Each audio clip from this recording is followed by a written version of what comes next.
आज मैं सुनाने जा रहा हूँ अंकित की कहानी किराए का घर। अंकित शहर में जॉब करता था और किराए के एक कमरे में रहता था। पिछले महीने प्रमोशन हुई तो वो एक नए 2 BHK में शिफ्ट हुआ था। इस शहर में इतने कम किराए में घर मिलना लॉटरी लगने जैसा था। अंकित का पोर्शन ऊपर फर्स्ट फ्लोर पर था और ग्राउंड फ्लोर पर ओनर्स, एक बूढ़े अंकल आंटी और उनका एक केयर टेकर रहते थे। ओनर अंकल ना बोल सकते थे और ना चल सकते थे। उनका केयर टेकर ही उन्हें व्हील चेयर पर लेकर जाता था। एक रात जब अंकित सो रहा था तो उसे लगा जैसे कोई दरवाजे पर नॉक कर रहा है। अंकित ने सोचा शायद वो सपना ही देख रहा है, पर नॉक करने की आवाज बढ़ने लगी। अंकित उठ गया। उसने टाइम देखा तो रात के करीब 3 बज रहे थे। वो थोड़ा घबरा गया। दरवाजा अब भी नॉक हो रहा था। उसने हिम्मत करके दरवाजा खोला तो सामने कोई नहीं था। अंकित डर तो गया था, पर उसे लगा कि शायद नीचे अंकल आंटी को कोई प्रॉब्लम है और केयर टेकर आया होगा। ये सोचकर अंकित बाहर निकला। कॉरिडोर में वैसे तो अंधेरा था, पर उसे लगा जैसे सामने केयर टेकर खड़ा है। राजू, क्या बात है?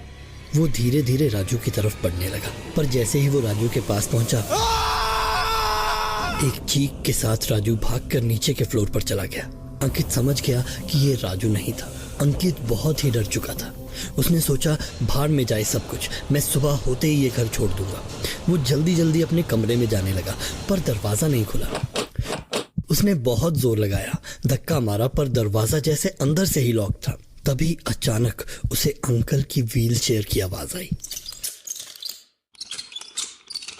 उसने सोचा कि अब तो अंकल के साथ राजू ही आया होगा, लेकिन कॉरिडोर से जब व्हील चेयर थोड़ी रोशनी में आई तो अंकित के होश उड़ गए। व्हील चेयर पर कोई बैठा नहीं था और जो व्हील चेयर को पुश कर रहा था वो राजू नहीं बल्कि खुद अंकल थे। उनकी आंखें एकदम लाल थीं और मुंह पर खून लगा हुआ था और वो लगातार कुछ बड़बड़ा रहे थे। अंकित जोर से बोला, अंकल अंकल, लेकिन अंकल तो बस अंकित की तरफ बढ़ते जा रहे थे। अंकित डर के मारे बड़ी मुश्किल से खड़ा रह पा रहा था। फिर भी उसने हिम्मत करके पास पड़ा बैट अंकल की तरफ मारा तो फिर जो हुआ वो देखकर अंकित को डर के मारे सांस लेना भी मुश्किल लगने लगा। बैट से बचने के लिए अंकल ने इतनी ऊंची छलांग लगाई कि आम आदमी तो क्या, कोई एथलीट भी ना लगा पाए। अब अंकल ने और भी जोर जोर से चिल्लाना शुरू कर दिया। अंकित ने सोचा कि वो फर्स्ट फ्लोर से कूदकर भाग जाएगा तो बच सकता है, क्योंकि नीचे का गेट तो खुला ही रहता है। उसने जंप लगाई तो उसका पैर मुड़ गया। दर्द तो था, पर जान बचाने के लिए भागना जरूरी था। वो गेट की तरफ जाने लगा तो सामने आंटी खड़ी थी। उनकी भी आंखें लाल थीं और वो भी कुछ बड़बड़ा रही थी।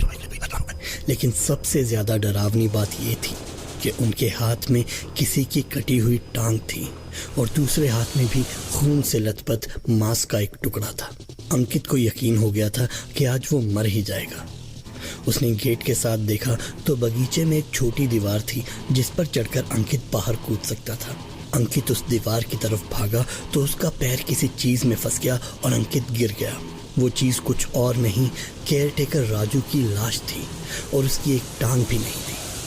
अंकित डरा तो हुआ था, पर इस वक्त उसे अपनी जान बचानी थी। किसी तरह वो उठा। उसने देखा कि आंटी उसकी ओर ही आ रही थी। अंकित ने अपनी सारी ताकत लगाकर पहले दीवार और फिर घर से बाहर जंप लगाई। उसे ऊपर के फ्लोर की बालकनी में अंकल अब भी दिख रहे थे। किसी तरह पुलिस स्टेशन पहुंचकर उसने सारी बात बताई, लेकिन जब पुलिस पहुंची तो उन्हें राजू के साथ साथ अंकल आंटी की भी लाश ही मिली। लेकिन अजीब बात यह थी कि ये सब लाशें बुरी तरह सड़ चुकी थी, मानो ये महीनों से ऐसी ही पड़ी हों। खैर, उस दिन के बाद अंकित वापस अपने घर पर ही शिफ्ट हो गया और अब वहीं पर अपने परिवार के साथ रहता है और वहां पर ही बिजनेस करता है। ऐसी और कहानियों के लिए हमारे चैनल को सब्सक्राइब कीजिए और अगर आपके पास भी ऐसी ही कोई कहानी है तो नीचे कमेंट बॉक्स में या हमारे फेसबुक पेज पर जरूर लिखिए।